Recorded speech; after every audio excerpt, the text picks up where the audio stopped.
ರಾಜ್ಯ ಸರ್ಕಾರ ಕೊಟ್ಟ ಭಾಷಣವನ್ನ ರಾಜ್ಯಪಾಲರು ಓದಲೇಬೇಕು. ರಾಜ್ಯಪಾಲರು ಈ ವಿಧಾನಮಂಡಲದಲ್ಲಿ ರಾಜ್ಯ ಸರ್ಕಾರ ಕೊಟ್ಟಂತ ಭಾಷಣವನ್ನ ಓದೋದು ರಾಜ್ಯಪಾಲರ ಕರ್ತವ್ಯ ಆಗಿರುತ್ತೆ. ಹಿಂಗಂತೇಳಿ ಸಭಾಪತಿ ಬಸವರಾಜ ಹೊರಟ್ಟಿ ಅವರು ಹೇಳಿದ್ದಾರೆ. ಯಾವುದೇ ಕಾರಣಕ್ಕೂ ಇದರಲ್ಲಿ ಲೋಪ ಆಗೋ ರೀತಿನೇ ಇಲ್ಲ. ರಾಜ್ಯ ಸರ್ಕಾರ ಕೊಟ್ಟಂತ ಭಾಷಣವನ್ನ ಓದಲೇಬೇಕು ಅಂತ ಹೇಳಿ ಹೊರಟ್ಟಿಯವರು ಬಹಳ ಕ್ಲಿಯರ್ ಆಗಿ ಹೇಳಿದ್ದಾರೆ. ನೋಡಿ, ಅದು ಅವರ ಕರ್ತವ್ಯ ಅನ್ನೋದನ್ನ ಹೇಳಿದ್ದಾರೆ. ಸರ್ಕಾರ ಕೊಟ್ಟಿದ್ದೇ ಫೈನಲ್, ಬೈಂಡಿಂಗ್ ಕೂಡ ಇದೆ. ಬೆಂಗಳೂರಿನಲ್ಲಿ ಸಭಾಪತಿ ಬಸವರಾಜ ಹೊರಟ್ಟಿ ಅವರು ಹೇಳಿಕೆಯನ್ನು ಕೊಟ್ಟಿದ್ದಾರೆ. ರಾಜ್ಯಪಾಲರು ಲೈನ್ ಸೇರಿಸಲು ಮತ್ತೆ ಲೈನ್ ಕಟ್ಟು ಮಾಡಲು ಬರೋದಿಲ್ಲ. ಹಿಂದೆ 2 ಲೈನ್ ಬಿಟ್ಟಿದ್ದಕ್ಕೆ ಜೋರ್ ಗಲಾಟೆ ಆಗಿತ್ತು, ಹೊರಟ್ಟಿ ಅವರು ಹೇಳಿದ್ದಾರೆ. ಹಂಗಾಗ್ಲಿಕ್ಕೆ ಸಾಧ್ಯವೇ ಇಲ್ಲ.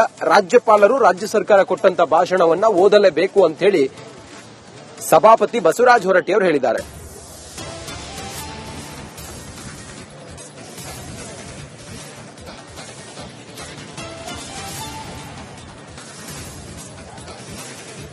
ಈಗ ರಾಜ್ಯ ಸರ್ಕಾರ ಮತ್ತೆ ರಾಜ್ಯಪಾಲರ ನಡುವೆ ಸೃಷ್ಟಿಯಾಗಿರುವಂತಹ ಸಂವಿಧಾನ ಬಿಕ್ಕಟ್ಟಿನ ಬಗ್ಗೆ ಈಗ ಭಾರಿ ಚರ್ಚೆಗಳು ನಡೀತಾ ಇದ್ದಾವೆ. ರಾಜ್ಯ ಸರ್ಕಾರ ಏನು ರಾಜ್ಯಪಾಲರಿಗೆ ಕೊಟ್ಟ ಭಾಷಣದಲ್ಲಿ ಕೆಲವು ಆಕ್ಷೇಪಿತ ಅಂಶಗಳನ್ನ ತೆಗೆಯಬೇಕು, 11 ಪ್ಯಾರಾಗಳನ್ನ ತೆಗೆಯಬೇಕು. ಆ 11 ಪ್ಯಾರಾಗಳನ್ನ ತೆಗೆಯದಿದ್ದರೆ ನಾನು ಇವತ್ತು ವಿಧಾನಮಂಡಲದ ಮೊದಲ ದಿನದ ಅಧಿವೇಶನಕ್ಕೆ ಬಂದು ಒಂದು ಸಂಪ್ರದಾಯದಂತೆ ಭಾಷಣವನ್ನ ರಾಜ್ಯಪಾಲರು ಆರಂಭ ಮಾಡ್ತಾರಲ್ಲ, ಆ ಭಾಷಣವನ್ನ ಮಾಡೋದಿಲ್ಲ ಅಂತ ಹೇಳಿ ರಾಜ್ಯಪಾಲರು ಬಹಳ ಕ್ಲಿಯರ್ ಆಗಿ ಹೇಳಿದ್ದಾರೆ. ನಿನ್ನೆ ಕಾನೂನು ಮಂತ್ರಿ ಎಚ್.ಕೆ. ಪಾಟೀಲ್ ಹಾಗೆ ಮುಖ್ಯಮಂತ್ರಿಗಳ ಕಾನೂನು ಸಲಹೆಗಾರ ಪೊನ್ನಣ್ಣ ಅವರು ರಾಜ್ಯಪಾಲರನ್ನ ಭೇಟಿಯಾದಾಗ ಬಹಳ ಸೂಕ್ಷ್ಮವಾಗಿ ಹೇಳಿದ್ದಾರೆ ರಾಜ್ಯಪಾಲರು. ಈಗ ಈ ಸಂವಿಧಾನ ಬಿಕ್ಕಟ್ಟಿನ ಬಗ್ಗೆ ರಾಜ್ಯಪಾಲರು ಏನ್ ಮಾಡ್ತಾರೆ? ಒಂದು ವೇಳೆ ಬರದೇ ಇದ್ರೆ ಅದು ಸುಪ್ರೀಂ ಕೋರ್ಟ್ ಮೊರೆ ಹೋಗ್ತಾರ ರಾಜ್ಯ ಸರ್ಕಾರ. ಅದಕ್ಕಾಗಿ ಕಾನೂನಿನ ಹೋರಾಟ ಮಾಡೋದಕ್ಕೂ ಕೂಡ ಈಗ ರಾಜ್ಯ ಸರ್ಕಾರ ಸಿದ್ಧತೆಯನ್ನು ಮಾಡಿಕೊಂಡಿದೆ. ಬಹುಶಃ ಇದು ಮತ್ತೊಂದು ಸ್ವರೂಪವನ್ನು ಪಡೆದುಕೊಳ್ಳುವಂತ ಎಲ್ಲಾ ಸಾಧ್ಯತೆಗಳು ಕಂಡು ಬರುತ್ತಿದೆ.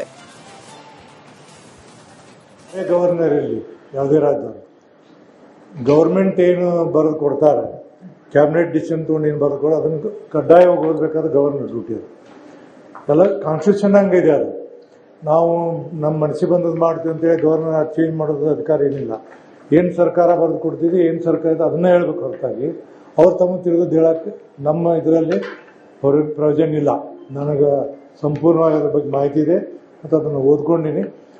ರಾಜ್ಯಪಾಲರು ಏನಂದ್ರೆ ಏನು ನಮಗೆ ರಾಜ್ಯ ಸರ್ಕಾರ ಏನು ಪ್ರಿಂಟ್ ಮಾಡಿ ಕೊಟ್ಟಿದ್ದೈತಿ ಅದನ್ನು ಸಂಪೂರ್ಣವಾಗಿ ಓದುವಂತ ಕೆಲಸ ರಾಜ್ಯಪಾಲರು.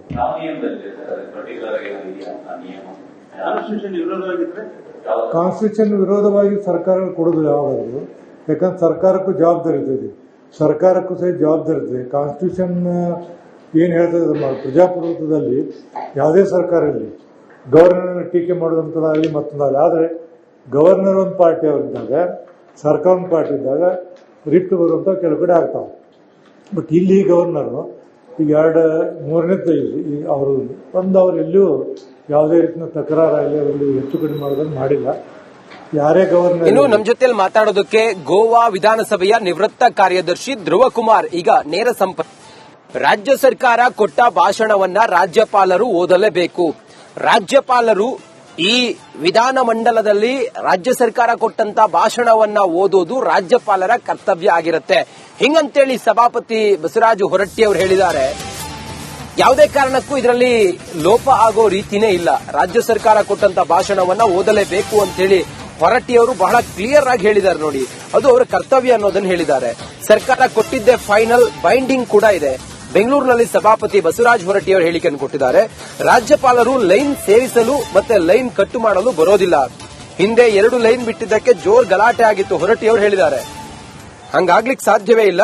ರಾಜ್ಯಪಾಲರು ರಾಜ್ಯ ಸರ್ಕಾರ ಕೊಟ್ಟಂತ ಭಾಷಣವನ್ನ ಓದಲೇಬೇಕು ಅಂತ ಹೇಳಿ ಸಭಾಪತಿ ಬಸವರಾಜ ಹೊರಟ್ಟಿ ಅವರು ಹೇಳಿದ್ದಾರೆ.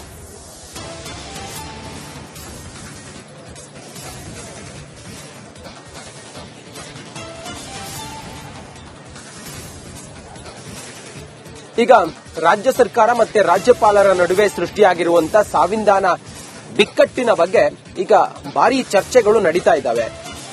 ರಾಜ್ಯ ಸರ್ಕಾರ ಏನು ರಾಜ್ಯಪಾಲರಿಗೆ ಕೊಟ್ಟ ಭಾಷಣದಲ್ಲಿ ಕೆಲವು ಆಕ್ಷೇಪಿತ ಅಂಶಗಳನ್ನ ತೆಗೆಯಬೇಕು, 11 ಪ್ಯಾರಾಗಳನ್ನ ತೆಗೆಯಬೇಕು.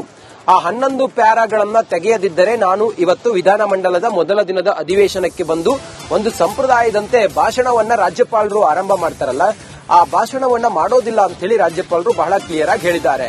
ನಿನ್ನೆ ಕಾನೂನು ಮಂತ್ರಿ ಎಚ್.ಕೆ. ಪಾಟೀಲ್ ಹಾಗೆ ಮುಖ್ಯಮಂತ್ರಿಗಳ ಕಾನೂನು ಸಲಹೆಗಾರ ಪೊನ್ನಣ್ಣ ಅವರು ರಾಜ್ಯಪಾಲರನ್ನ ಭೇಟಿಯಾದಾಗ ಬಹಳ ಸೂಕ್ಷ್ಮವಾಗಿ ಹೇಳಿದ್ದಾರೆ ರಾಜ್ಯಪಾಲರು. ಈಗ ಈ ಸಾವಿಂದಾನ ಬಿಕ್ಕಟ್ಟಿನ ಬಗ್ಗೆ ರಾಜ್ಯಪಾಲರು ಏನ್ ಮಾಡ್ತಾರೆ, ಒಂದು ವೇಳೆ ಬರದೇ ಇದ್ರೆ ಅದು ಸುಪ್ರೀಂ ಕೋರ್ಟ್ ಮೊರೆ ಹೋಗ್ತಾರ ರಾಜ್ಯ ಸರ್ಕಾರ. ಅದಕ್ಕಾಗಿ ಕಾನೂನಿನ ಹೋರಾಟ ಮಾಡೋದಕ್ಕೂ ಕೂಡ ಈಗ ರಾಜ್ಯ ಸರ್ಕಾರ ಸಿದ್ಧತೆಯನ್ನು ಮಾಡಿಕೊಂಡಿದೆ. ಬಹುಶಃ ಇದು ಮತ್ತೊಂದು ಸ್ವರೂಪವನ್ನು ಪಡೆದುಕೊಳ್ಳುವಂತ ಎಲ್ಲಾ ಸಾಧ್ಯತೆಗಳು ಕಂಡು ಬರ್ತಿದೆ. ಗವರ್ನರ್ ಇಲ್ಲಿ ಯಾವುದೇ ರಾಜ್ಯ ಗವರ್ಮೆಂಟ್ ಏನು ಬರೆದು ಕೊಡ್ತಾರೆ, ಕ್ಯಾಬಿನೆಟ್ ಡಿಸಿಷನ್ ತಗೊಂಡು ಏನು ಬರೆದು ಕೊಡೋ ಅದನ್ನು ಕಡ್ಡಾಯವಾಗಿ ಓದಬೇಕಾದ್ರೆ ಗವರ್ನರ್ ಡ್ಯೂಟಿ ಅದು ಎಲ್ಲ ಕಾನ್ಸ್ಟಿಟ್ಯೂಷನ್ ಹಂಗಿದೆ. ಅದು ನಾವು ನಮ್ಮ ಮನಸ್ಸಿಗೆ ಬಂದದ್ದು ಮಾಡ್ತೀವಿ ಅಂತೇಳಿ ಗವರ್ನರ್ ಚೇಂಜ್ ಮಾಡೋದು ಅಧಿಕಾರ ಏನಿಲ್ಲ. ಏನು ಸರ್ಕಾರ ಬರೆದು ಕೊಡ್ತೀವಿ, ಏನು ಸರ್ಕಾರ ಇದೆ ಅದನ್ನೇ ಹೇಳ್ಬೇಕು ಹೊರತಾಗಿ ಅವ್ರು ತಮ್ಮ ತಿಳಿದು ಹೇಳಕ್ಕೆ ನಮ್ಮ ಇದರಲ್ಲಿ ಅವ್ರಿಗೆ ಪ್ರಯೋಜನ ಇಲ್ಲ. ನನಗೆ ಸಂಪೂರ್ಣವಾಗಿ ಅದ್ರ ಬಗ್ಗೆ ಮಾಹಿತಿ ಇದೆ ಮತ್ತು ಅದನ್ನು ಓದ್ಕೊಂಡಿನಿ. ರಾಜ್ಯಪಾಲರು ಏನಂದ್ರೆ ಏನು ನಮಗೆ ರಾಜ್ಯ ಸರ್ಕಾರ ಏನು ಪ್ರಿಂಟ್ ಮಾಡಿ ಕೊಟ್ಟಿದ್ದೀವಿ ಅದನ್ನು ಸಂಪೂರ್ಣವಾಗಿ ಓದುವಂಥ ಕೆಲಸ ರಾಜ್ಯಪಾಲರು.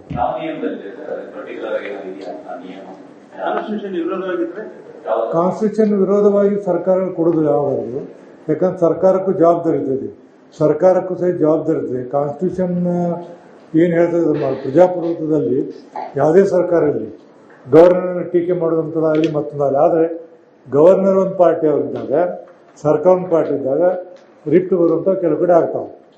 ಬಟ್ ಇಲ್ಲಿ ಗವರ್ನರು ಈಗ ಮೂರನೇದ್ದು ಅವರು ಅವ್ರು ಎಲ್ಲೂ ಯಾವುದೇ ರೀತಿಯ ತಕರಾರಾಗಲಿ ಅದರಲ್ಲಿ ಹೆಚ್ಚು ಕಡಿಮೆ ಮಾಡೋದನ್ನು ಮಾಡಿಲ್ಲ.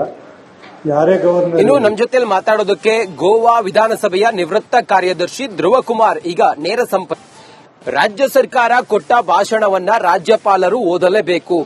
ರಾಜ್ಯಪಾಲರು ಈ ವಿಧಾನಮಂಡಲದಲ್ಲಿ ರಾಜ್ಯ ಸರ್ಕಾರ ಕೊಟ್ಟಂತ ಭಾಷಣವನ್ನ ಓದೋದು ರಾಜ್ಯಪಾಲರ ಕರ್ತವ್ಯ ಆಗಿರುತ್ತೆ. ಹಿಂಗಂತೇಳಿ ಸಭಾಪತಿ ಬಸವರಾಜ ಹೊರಟ್ಟಿ ಅವರು ಹೇಳಿದ್ದಾರೆ.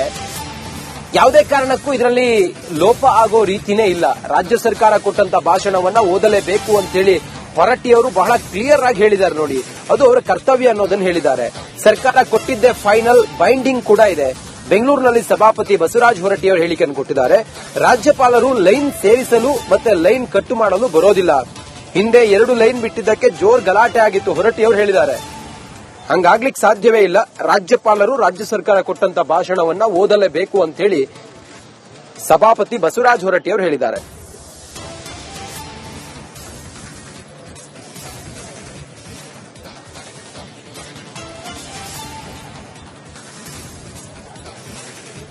ಈಗ ರಾಜ್ಯ ಸರ್ಕಾರ ಮತ್ತೆ ರಾಜ್ಯಪಾಲರ ನಡುವೆ ಸೃಷ್ಟಿಯಾಗಿರುವಂತ ಸಾವಿಂದಾನ ಬಿಕ್ಕಟ್ಟಿನ ಬಗ್ಗೆ ಈಗ ಭಾರಿ ಚರ್ಚೆಗಳು ನಡೀತಾ ಇದ್ದಾವೆ. ರಾಜ್ಯ ಸರ್ಕಾರ ಏನು ರಾಜ್ಯಪಾಲರಿಗೆ ಕೊಟ್ಟ ಭಾಷಣದಲ್ಲಿ ಕೆಲವು ಆಕ್ಷೇಪಿತ ಅಂಶಗಳನ್ನ ತೆಗೆಯಬೇಕು, 11 ಪ್ಯಾರಾಗಳನ್ನ ತೆಗೆಯಬೇಕು. ಆ 11 ಪ್ಯಾರಾಗಳನ್ನ ತೆಗೆಯದಿದ್ದರೆ ನಾನು ಇವತ್ತು ವಿಧಾನಮಂಡಲದ ಮೊದಲ ದಿನದ ಅಧಿವೇಶನಕ್ಕೆ ಬಂದು ಒಂದು ಸಂಪ್ರದಾಯದಂತೆ ಭಾಷಣವನ್ನ ರಾಜ್ಯಪಾಲರು ಆರಂಭ ಮಾಡ್ತಾರಲ್ಲ, ಆ ಭಾಷಣವನ್ನ ಮಾಡೋದಿಲ್ಲ ಅಂತ ಹೇಳಿ ರಾಜ್ಯಪಾಲರು ಬಹಳ ಕ್ಲಿಯರ್ ಆಗಿ ಹೇಳಿದ್ದಾರೆ. ನಿನ್ನೆ ಕಾನೂನು ಮಂತ್ರಿ ಎಚ್.ಕೆ. ಪಾಟೀಲ್ ಹಾಗೆ ಮುಖ್ಯಮಂತ್ರಿಗಳ ಕಾನೂನು ಸಲಹೆಗಾರ ಪೊನ್ನಣ್ಣ ಅವರು ರಾಜ್ಯಪಾಲರನ್ನ ಭೇಟಿಯಾದಾಗ ಬಹಳ ಸೂಕ್ಷ್ಮವಾಗಿ ಹೇಳಿದ್ದಾರೆ ರಾಜ್ಯಪಾಲರು. ಈಗ ಈ ಸಾವಿಂದಾನ ಬಿಕ್ಕಟ್ಟಿನ ಬಗ್ಗೆ ರಾಜ್ಯಪಾಲರು ಏನ್ ಮಾಡ್ತಾರೆ, ಒಂದು ವೇಳೆ ಬರದೇ ಇದ್ರೆ ಅದು ಸುಪ್ರೀಂ ಕೋರ್ಟ್ ಮೊರೆ ಹೋಗ್ತಾರ ರಾಜ್ಯ ಸರ್ಕಾರ. ಅದಕ್ಕಾಗಿ ಕಾನೂನಿನ ಹೋರಾಟ ಮಾಡೋದಕ್ಕೂ ಕೂಡ ಈಗ ರಾಜ್ಯ ಸರ್ಕಾರ ಸಿದ್ಧತೆಯನ್ನು ಮಾಡಿಕೊಂಡಿದೆ. ಬಹುಶಃ ಇದು ಮತ್ತೊಂದು ಸ್ವರೂಪವನ್ನು ಪಡೆದುಕೊಳ್ಳುವಂತ ಎಲ್ಲಾ ಸಾಧ್ಯತೆಗಳು ಕಂಡು ಬರ್ತಿದೆ. ಗವರ್ನರ್ ಇಲ್ಲಿ ಯಾವುದೇ ರಾಜ್ಯ ಗವರ್ಮೆಂಟ್ ಏನು ಬರೆದು ಕೊಡ್ತಾರೆ, ಕ್ಯಾಬಿನೆಟ್ ಡಿಸಿಷನ್ ತಗೊಂಡು ಏನು ಬರೆದು ಕೊಡೋ ಅದನ್ನು ಕಡ್ಡಾಯವಾಗಿ ಓದಬೇಕಾದ್ರೆ ಗವರ್ನರ್ ಡ್ಯೂಟಿ ಅದು ಎಲ್ಲ ಕಾನ್ಸ್ಟಿಟ್ಯೂಷನ್ ಹಂಗಿದೆ. ಅದು ನಾವು ನಮ್ಮ ಮನಸ್ಸಿಗೆ ಬಂದದ್ದು ಮಾಡ್ತೀವಿ ಅಂತೇಳಿ ಗವರ್ನರ್ ಚೇಂಜ್ ಮಾಡೋದು ಅಧಿಕಾರ ಏನಿಲ್ಲ. ಏನು ಸರ್ಕಾರ ಬರೆದು ಕೊಡ್ತೀವಿ, ಏನು ಸರ್ಕಾರ ಇದೆ ಅದನ್ನೇ ಹೇಳ್ಬೇಕು ಹೊರತಾಗಿ ಅವ್ರು ತಮ್ಮ ತಿಳಿದು ಹೇಳಕ್ಕೆ ನಮ್ಮ ಇದರಲ್ಲಿ ಅವ್ರಿಗೆ ಪ್ರಯೋಜನ ಇಲ್ಲ. ನನಗೆ ಸಂಪೂರ್ಣವಾಗಿ ಅದ್ರ ಬಗ್ಗೆ ಮಾಹಿತಿ ಇದೆ ಮತ್ತು ಅದನ್ನು ಓದ್ಕೊಂಡಿನಿ. ರಾಜ್ಯಪಾಲರು ಏನಂದ್ರೆ ಏನು ನಮಗೆ ರಾಜ್ಯ ಸರ್ಕಾರ ಏನು ಪ್ರಿಂಟ್ ಮಾಡಿ ಕೊಟ್ಟಿದ್ದೀವಿ ಅದನ್ನು ಸಂಪೂರ್ಣವಾಗಿ ಓದುವಂಥ ಕೆಲಸ ರಾಜ್ಯಪಾಲರು.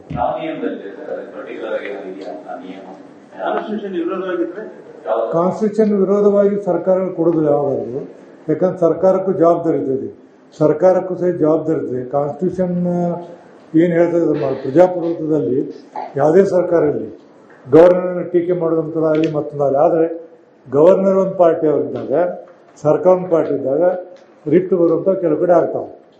ಬಟ್ ಇಲ್ಲಿ ಗವರ್ನರು ಈಗ ಮೂರನೇದ್ದು ಅವರು ಎಲ್ಲೂ ಯಾವುದೇ ರೀತಿಯ ತಕರಾರಾಗಲಿ ಅದರಲ್ಲಿ ಹೆಚ್ಚು ಕಡಿಮೆ ಮಾಡೋದನ್ನು ಮಾಡಿಲ್ಲ. ಯಾರೇ ಗವರ್ನರ್ ಇನ್ನು ನಮ್ಮ ಜೊತೆಯಲ್ಲಿ ಮಾತಾಡೋದಕ್ಕೆ ಗೋವಾ ವಿಧಾನಸಭೆಯ ನಿವೃತ್ತ ಕಾರ್ಯದರ್ಶಿ ಧ್ರುವ ಕುಮಾರ್ ಈಗ